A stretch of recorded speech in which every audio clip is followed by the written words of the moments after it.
ಇದು ನ್ಯೂಸ್ 18 ಕನ್ನಡದ big impact. ಗದಗ್ನಲ್ಲಿ ಸೂರು ಕಳೆದುಕೊಂಡವರಿಗೆ ಸೂರು. ಕಾಳಜಿ ಕೇಂದ್ರದಲ್ಲಿರೋ ಜನರಿಗೆ ಮನೆ ಕಟ್ಟಿಕೊಡುವಂತಹ ಭರವಸೆ.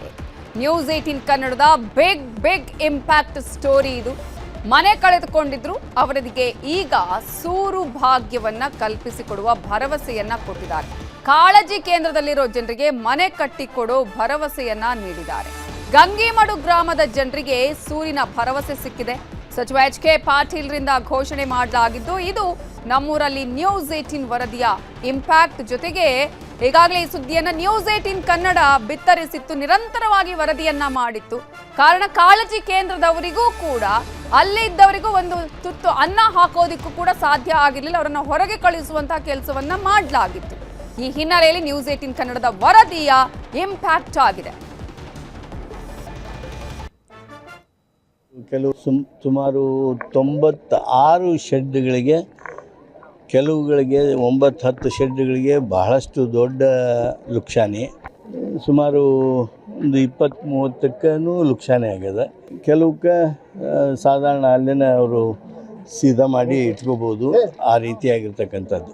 ಅಂತಿಮವಾಗಿ ಈ 96 ಶೆಡ್ಗಳೊಳಗೆ ಯಾರಿಗೆ ಮನೆ ಅಲಾಟ್ಮೆಂಟ್ ಆಗಿದೆ, ಆ ಮನೆ ಅಲಾಟ್ಮೆಂಟ್ ಆದವ್ರನ್ನ ಬಿಟ್ಟು, ಅಥವಾ ಯಾರಿಗೆ ಮನೆ ಇದೆ ಅವ್ರನ್ನ ಬಿಟ್ಟು ಉಳಿದವರೆಲ್ಲರಿಗೂ ನಾವು ನಮ್ಮ ಈ 750 ಮನೆಯನ್ನು ಪೂರ್ಣಗೊಳ್ಳುವೆ ಅದರಲ್ಲಿ ಅಲಾಟ್ಮೆಂಟ್ ಮಾಡ್ತೀವಿ. ಅವರು ಕೆಲವರು ನಮಗೆಲ್ಲರೂ ಇಷ್ಟ ಜಾಗ ಕೊಟ್ಬಿಟ್ರಿ ನಾವಲ್ಲೇ ಹೋಗ್ತೇವೆ ಅಂತಿದ್ರು. ಅದು ಸಾಧ್ಯವೇ, ಸರ್ಕಾರಿ ಜಮೀನು ಇದೆ ಏನೋ ಅನ್ನೋದನ್ನು ನೋಡ್ತಾ ಇದ್ದೇವೆ. ಸುಮಾರು 90. ಇದೇ ವಿಚಾರಕ್ಕೆ ಸಂಬಂಧಪಟ್ಟ ಹಾಗೆ ಇನ್ನಷ್ಟು ಡೀಟೇಲ್ಸ್ ಕೊಡೋದಕ್ಕೆ ನಮ್ಮ ರಿಪೋರ್ಟರ್ ಸಂತೋಷ್ ಕೊಣ್ಣೂರ ಫೋನ್ ಸಂಪರ್ಕದಲ್ಲಿ ಜಾಯ್ನ್ ಆಗಿದ್ದಾರೆ. ಸಂತೋಷ್ ಕೊಣ್ಣೂರ, ಈಗಾಗಲೇ ಕಾಂಟಿಲ್ವಾ ಸರ್ಕಾರಕ್ಕೆ ಕಣ್ಣೀರ ಕಥೆಗಳ ಬಗ್ಗೆ ನ್ಯೂಸ್ 18 ಕನ್ನಡ ಕೂಡ ಈ ಸುದ್ದಿಯನ್ನ ಮಾಡಿತ್ತು. ಜೊತೆಗೆ ಇವರು ಯಾರು 5,000 ರೂಪಾಯಿ ಪರಿಹಾರ ಕೊಟ್ಟು ಅಧಿಕಾರಿಗಳು ಅವರನ್ನ ಹೊರಗೆ ಹಾಕಿದ್ರಲ್ಲ, ಇದರ ಬಗ್ಗೆ ಪ್ರಶ್ನಿಸುವ ಕೆಲಸವನ್ನು ನ್ಯೂಸ್ 18 ಕನ್ನಡ ಮಾಡಿತ್ತು. ಇದೀಗ ಈ ಸುದ್ದಿಗೆ ಸಂಬಂಧಪಟ್ಟ ಹಾಗೆ ಯಾವ ರೀತಿಯಾಗಿ ಇಂಪ್ಯಾಕ್ಟ್ ಆಗಿದೆ, ಏನ್ ಭರವಸೆ ಸಿಕ್ಕಿದೆ ಈಗ? ಹೌದು ನವಿತಾ, ಗದಗದ ಗಂಗಿಮಿಡಿಯ ನಿವಾಸಿಗಳ ಒಂದು ಗೋಳಾಟದ ಕುರಿತು ನ್ಯೂಸ್ 18 ಕನ್ನಡ ನಿರಂತರವಾದಂತಹ ವರದಿಗಳನ್ನ ಪ್ರಸಾರ ಮಾಡ್ತಾ ಬಂತು. ಅವರನ್ನು ಕಾಳಜಿ ಕೇಂದ್ರದಲ್ಲಿ ಇರಿಸಲಾಗಿತ್ತು, ಅಲ್ಲಿಂದ ಕೂಡ ಹೊರಹಾಕುವಂತ ಕೆಲಸ ಕೂಡ ಆಗಿತ್ತು. ಆ ಸಂದರ್ಭದಲ್ಲೂ ಕೂಡ ನ್ಯೂಸ್ 18 ಕನ್ನಡ ಒಂದು ಸಂತ್ರಸ್ತರ ಧ್ವನಿಯಾಗಿ ನಿಂತು ಆ ಒಂದು ಸೂರಿನ ವ್ಯವಸ್ಥೆ ಕೂಡ ಆಗ್ಬೇಕು ಅನ್ನೋಂತ ಶಾಶ್ವತ ಪರಿಹಾರ ಸಿಗಬೇಕಂತೇಳಿ ಸಾಕಷ್ಟು ಕಣ್ಣೀರ್ ಹಾಕ್ತಾ ಒಂದು ಕುಟುಂಬಗಳು ಕೂಡ ಗೋಳಾಟವನ್ನ ಮಾಡ್ತಾ ಇದ್ರು. ಈ ಕುರಿತು ಕೂಡ ವರದಿಯನ್ನ ಪ್ರಸಾರ ಮಾಡಿತು. ತದನಂತರ ಸಚಿವ ಎಚ್.ಕೆ. ಪಾಟೀಲ್ ಕೂಡ ಎಚ್ಚೆತ್ತುಕೊಂಡು ಇವತ್ತು ಭೇಟಿ ನೀಡಿ ಆ ಒಂದು ಸಂತ್ರಸ್ತರ ಜೊತೆಗೆ ಮಾಹಿತಿಯನ್ನ ಪಡೆದು ಏನ್ ಸಂತ್ರಸ್ತರಿಗೆ ಏನೇನ್ ವ್ಯವಸ್ಥೆಗಳು ಬೇಕು, ಅವ್ರಿಗೆ ಯಾವ ರೀತಿ ವ್ಯವಸ್ಥೆ ಆಗ್ಬೇಕು, ಜೊತೆಗೆ ಗಂಗಿಮಿಡಿಯ ಒಂದು ಪ್ರದೇಶದಲ್ಲಿ ಎಷ್ಟು ಶೆಡ್ಗಳಿದಾವೆ, ಎಷ್ಟು ಶೆಡ್ನಲ್ಲಿ ಇವರು ವಾಸವನ್ನ ಮಾಡ್ತಿದ್ರು, ಅವ್ರಿಗೆ ಯಾವ ರೀತಿ ಪರಿಹಾರವನ್ನು ಕಂಡುಕೊಳ್ಬೇಕು ಅನ್ನೋದ್ರ ಬಗ್ಗೆ ಅಧಿಕಾರಿಗಳ ಜೊತೆಗೆ ಒಂದು ಸಭೆಯನ್ನ ಮಾಡಿ ಮತ್ತು ಸಂತ್ರಸ್ತರ ಜೊತೆಗೆ ಒಂದು ಚರ್ಚೆಯನ್ನ ಮಾಡಿ ಈಗ ಒಂದು ಭರವಸೆಯನ್ನ ಕೂಡ ಕೊಟ್ಟಿರುವಂತದ್ದು. ಯಾಕಂದ್ರೆ ಒಂದು ಗಂಗಿಮಿಡಿ ಪ್ರದೇಶದ 96 ಏನು ಶೆಡ್ಗಳಿದಾವೆ, ಆ ಶೆಡ್ಗಳಲ್ಲಿ ಕೂಡ ಸಾಕಷ್ಟು ಜನರು ಕೂಡ ವಾಸವಾಗಿದ್ರು. ಹೀಗಾಗಿ ಅವ್ರಿಗೆ ಶೆಡ್ಗಳಲ್ಲಿ ಸಾಕಷ್ಟು ಜನರಿಗೆ ಕೆಲವೊಂದಿಷ್ಟು ಜನರಿಗೆ ಮನೆಗಳಿದಾವೆ. ಹೀಗಾಗಿ ಉಳಿದಂತವ್ರು ಏನಿದ್ದಾರೆ ಅಂತವ್ರನ್ನ ಐಡೆಂಟಿಫೈ ಮಾಡಿ ಅವ್ರಿಗೆ ಹೊಸದಾಗಿ ಒಂದು ಸೂರನ್ನ ಕಲ್ಪಿಸಬೇಕು. ಜೊತೆಗೆ ಇಲ್ಲಾಂದ್ರೆ ಅವ್ರಿಗೊಂದು ನಿವೇಶನದಾರ ವ್ಯವಸ್ಥೆಯನ್ನ ಮಾಡಬೇಕು ಅನ್ನೋ ನಿಟ್ಟಿನಲ್ಲಿ ಈಗಾಗಲೇ ಭರವಸೆನ ಸಚಿವ ಎಚ್.ಕೆ. ಪಾಟೀಲ್ ಅವರು ಕೂಡ ಕೊಟ್ಟಿರುವಂತದ್ದು. ಯಾಕಂದ್ರೆ ಗಂಗಿಮಿಡಿ ಪ್ರದೇಶದಲ್ಲಿ ಈಗಾಗಲೇ ಅಲ್ಲಿ ಸೂರಿನ ವ್ಯವಸ್ಥೆ ಕೂಡ ಆಗ್ಬೇಕು ಅನ್ನೋ ನಿಟ್ಟಿನಲ್ಲಿ ಕೂಡ ಸುಮಾರು ಈಗಾಗಲೇ 1,000 ಮನೆಗಳ ನಿರ್ಮಾಣ ಹಂತದಲ್ಲಿ ಕಾಮಗಾರಿ ಕೂಡ ನಡೀತಾ ಇದೆ. ಅದರಲ್ಲಿ ಇವ್ರಿಗೂ ಕೂಡ ಒಂದು ವ್ಯವಸ್ಥೆಯನ್ನ ಮಾಡ್ತೀವಿ ಅನ್ನೋಂಥ ಭರವಸೆಯನ್ನ ಕೂಡ ಈಗ ಕೊಟ್ಟಿದ್ದಾರೆ. ಹೀಗಾಗಿ ನ್ಯೂಸ್ 18 ಕಡೆ ಯಾವಾಗ ಈ ಒಂದು ಸಂತ್ರಸ್ತರ ನಿರಂತರವಾಗಿ ವರದಿಯನ್ನ ಮಾಡ್ಕೊತ ಬಂತು, ಯಾವಾಗ ಇಲ್ಲಿ ಅಧಿಕಾರಿಗಳು ಕೂಡ ದಿವ್ಯ ನಿರ್ಲಕ್ಷ್ಯವನ್ನ ತೋರಿದ್ರು, ಅವರ ಧ್ವನಿಯಾಗಿ ನಿಂತು. ಹೀಗಾಗಿ ನ್ಯೂಸ್ 18 ಕನ್ನಡದ ಒಂದು ತಂಡಕ್ಕೆ ಈಗಾಗಲೇ ಆ ಒಂದು ಸಂತ್ರಸ್ತರು ಕೂಡ ಅಭಿನಂದನೆಗಳನ್ನ ಸಲ್ಲಿಸ್ತಾರೆ. ಯಾಕಂದ್ರೆ ಇವತ್ತು ಫುಲ್ ಖುಷಿ ಕೂಡ ಆಗಿರುವಂತದ್ದು. ಯಾಕಂದ್ರೆ ಯಾವುದೇ ರೀತಿ ಅವ್ರಿಗೆ ಪೂರ್ಣ ಭರವಸೆ ಇಲ್ಲ, ಶಾಶ್ವತವಾದಂತಹ ಪರಿಹಾರ ಇಲ್ಲ.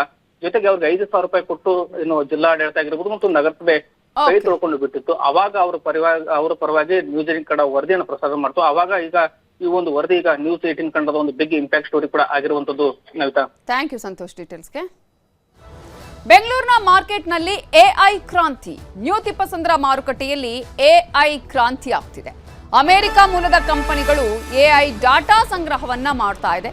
ಬೆಂಗಳೂರಿನ ಮಾರ್ಕೆಟ್ನಲ್ಲಿ ಎಐ ಕ್ರಾಂತಿ ನಡೀತಾ ಇದೆ. ನ್ಯೂ ತಿಪ್ಪಸಂದ್ರ ಮಾರ್ಕೆಟ್ ಅಲ್ಲಿ ಎಐ ಕ್ರಾಂತಿ. ಅಮೆರಿಕ ಮೂಲದ ಕಂಪನಿಗಳು ಡೇಟಾ ಸಂಗ್ರಹ ಮಾಡುವ ಕೆಲಸವನ್ನ ಮಾಡಿದ್ದು, ಎಐ ಮಾದರಿಗಳ ತರಬೇತಿಗಾಗಿ ಡಾಟಾ ಸಂಗ್ರಹವನ್ನ ಮಾಡಲಾಗಿದೆ. ಮಾರುಕಟ್ಟೆಯ ನೈಜ ಡಾಟಾ ಸಂಗ್ರಹಣದ ಕೆಲಸವನ್ನ ಇದೀಗ ಮಾಡಲಾಗ್ತಾ ಇದೆ. ಹೆಡ್ ಗೇರ್ ಬಳಸಿ ವ್ಯಾಪಾರದ ಮಾಹಿತಿಯನ್ನ ಸಂಗ್ರಹ ಮಾಡಲಾಗ್ತಾ ಇದೆ. ಈ ಮೂಲಕ AI ಕ್ರಾಂತಿಯ ಒಂದು ವಿಚಾರವನ್ನ ನಾವಿಲ್ಲಿ ಗಮನಿಸಬೇಕು. AI ಮಾದರಿಗಳನ್ನ ಅಭಿವೃದ್ಧಿಪಡಿಸ್ತಾ ಇವೆ ಕಂಪನಿಗಳು. ತಲೆಗೆ AI ಡಿವೈಸ್ ಕಟ್ಕೊಂಡು ತರಕಾರಿ ಮಾರಾಟ ಮಾಡ್ತಾರೆ ವ್ಯಾಪಾರಿಗಳು. ತಲೆಗೆ AI ಡಿವೈಸ್ ಕಟ್ಕೊಂಡು ಟೈಲರಿಂಗ್ ಮಾಡ್ತಾರೆ ಟೈಲರ್ಸ್.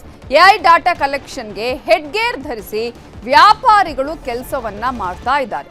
ವಿಭಿನ್ನವಾಗಿ ತರಕಾರಿ ಬಟ್ಟೆಯನ್ನ ಮಾರ್ತಾ ಇದ್ದಾರೆ ವ್ಯಾಪಾರಿಗಳು, ಟೈಲರಿಂಗ್ ಮಾಡ್ತಾ ಇದ್ದಾರೆ ವ್ಯಾಪಾರಿಗಳು.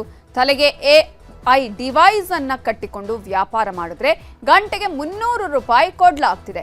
ಈ ಹಿನ್ನೆಲೆಯಲ್ಲಿ ಈ AI ಡಿವೈಸ್ ಅನ್ನ ತಲೆಗೆ ಹಾಕೊಂಡು ಅವರು ಕೆಲಸವನ್ನ ಮಾಡ್ತಾ ಇದ್ದಾರೆ. ಈ ಮೂಲಕ ಡಾಟಾ ಸಂಗ್ರಹಣೆಯ ಕೆಲಸವನ್ನ ಅಮೆರಿಕ ಮೂಲದ ಕಂಪನಿಗಳು ಕೂಡ ಈಗ ಮಾಡ್ತಾ ಇದೆ. ಮೇಡಮ್ ನಾವು 5 ಡೇಸಿಂದ ಮಾಡ್ತಾಯಿದ್ದೀವಿ. ಇದು ಬಂದುಬಿಟ್ಟು AI ಕಂಪ್ನಿಲಿ ರೋಬೋಟಿಕ್ಸ್ಗೆ ನಾವು ಯಾವ ಥರ ಕೈ ಮೂಮೆಂಟ್ ಅಪ್ಡೇಟ್ ಮಾಡ್ತೀವಿ, ಕೆಲಸ ಮಾಡ್ತೀವಿ, ಅದನ್ನು ಅಪ್ಡೇಟ್ ಮಾಡಿ ಅವ್ರಿಗೆ ನಾವು ವಿಡಿಯೋ ಮಾಡಿ ಕಳಿಸ್ಕೊಡ್ತಾ ಇದ್ದೀವಿ ಮೇಡಮ್. ಅದರಿಂದ ನಮಗೆ 1 ಅವರ್ಗೆ 300 ರುಪೀಸ್ ಅಂತ ನಮಗೆ ಪೇಮೆಂಟ್ ಕೊಡ್ತಾರೆ. ಸೊ ಅದರಿಂದ ನಮಗೆ ತುಂಬ ಯೂಸ್ಫುಲ್ ಇದೆ. ನಮಗೆ ಏನೋ ಈಗ ಹಾಲಿಡೇಸು ಅಮೌಂಟು ಇದು ಪೇಮೆಂಟ್ ಆಗದೇ ಇರಲಿ ಅವ್ರ ಕಡೆಯಿಂದ ನಮಗೆ ತುಂಬ ಹೆಲ್ಪ್ ಆಗ್ತಾಯಿದೆ ಮೇಡಮ್. ಒಳ್ಳೆ ಕಂಪ್ನಿ ಅಂತ ಹೇಳ್ಕೊಳ್ತೀವಿ. ನಾವು ಟೈಲರ್ ಶಾಪ್ ಇದೆ, ವೆಜಿಟೇಬಲ್ ಶಾಪ್ ಇದೆ, ಆಲ್ಮೋಸ್ಟ್ ಎಲ್ಲ ಶಾಪ್ಗಳು ವರ್ಕ್ ಮಾಡ್ತಾಯಿದ್ದೀವಿ ಮೇಡಮ್. ಹಾಂ ಮೇಡಮ್. ಹಾಂ ಕೊಡ್ತಾಯಿದ್ದಾರೆ ಮೇಡಮ್. ಅದೇ ದಿನಕ್ಕಿಲ್ಲ 2 ಡೇಸ್ 4 ಡೇಸ್ಗೆ ಒಮ್ಮೆ ನಮಗೆ ಪೇಮೆಂಟ್ ಕೊಡ್ತಾಯಿದ್ದಾರೆ ಮೇಡಮ್. ಸರ್ ಎಷ್ಟು ಟೈಮಿಂದ ಆಗ್ತಾಯಿದ್ದೀರಾ? ಏನಿದು ಸರ್? ಇವಾಗ 3 ಡೇಸಿಂದ ಆಗ್ತಾಯಿದ್ವಿ ಮೇಡಮ್. ಹಾಂ, ಏನಿದು ಏನಾದರೂ ಹೇಳಿದಾರಾ ಏನಾಗುತ್ತೆ ಅಂತ? ನಮ್ಗೆ ಎಲ್ಲಿರೋದು ಇದು ಕ್ಯಾಮ್ರಾ ರೋಬೋಗೆ ಏನೋ ಕನೆಕ್ಟ್ ಆಗುತ್ತೆ ಅಂತ ಹೇಳಿದ್ದಾರೆ ಮೇಡಮ್. ಹಾಂ, ಹೆಂಗೆ ಎಷ್ಟು ದುಡ್ಡು ಕೊಡ್ತಾ ಇದ್ದಾರೆ ನಿಮಗೆ? 1 ಅವರ್ಗೆ 300 ಕೊಡ್ತಾ ಇದ್ದಾರೆ. ದಿನಕ್ಕೆ ಎಷ್ಟು ಹೊತ್ತು ಹಾಕಬೇಕು? 5 hours. ಈ ಮಾರ್ಕೆಟಲ್ಲಿರೋ ಆಲ್ಮೋಸ್ಟ್ ಎಲ್ಲರಿಗೂ ಹಂಗೇನಾ? ಹೆಂಗೆ? ಎಲ್ಲರಿಗೆ 5 hours ನೀವೇನೇ ಕೆಲಸ ಮಾಡಿದ್ರು ನಿಮ್ಮ ತಲೆ ಮೇಲೆ ಇರಬೇಕಾ? ನಾವು ಆಫ್ ಮಾಡ್ಬೋದು, ಅದೆಲ್ಲ ಏನಿಲ್ಲ. ಆಫ್ ಮಾಡಿಬಿಟ್ಟು ನಮ್ಮ ಕೆಲಸ ನಾವು ಮಾಡ್ತಾ ಇರ್ತೀವಿ ಅಷ್ಟೇ.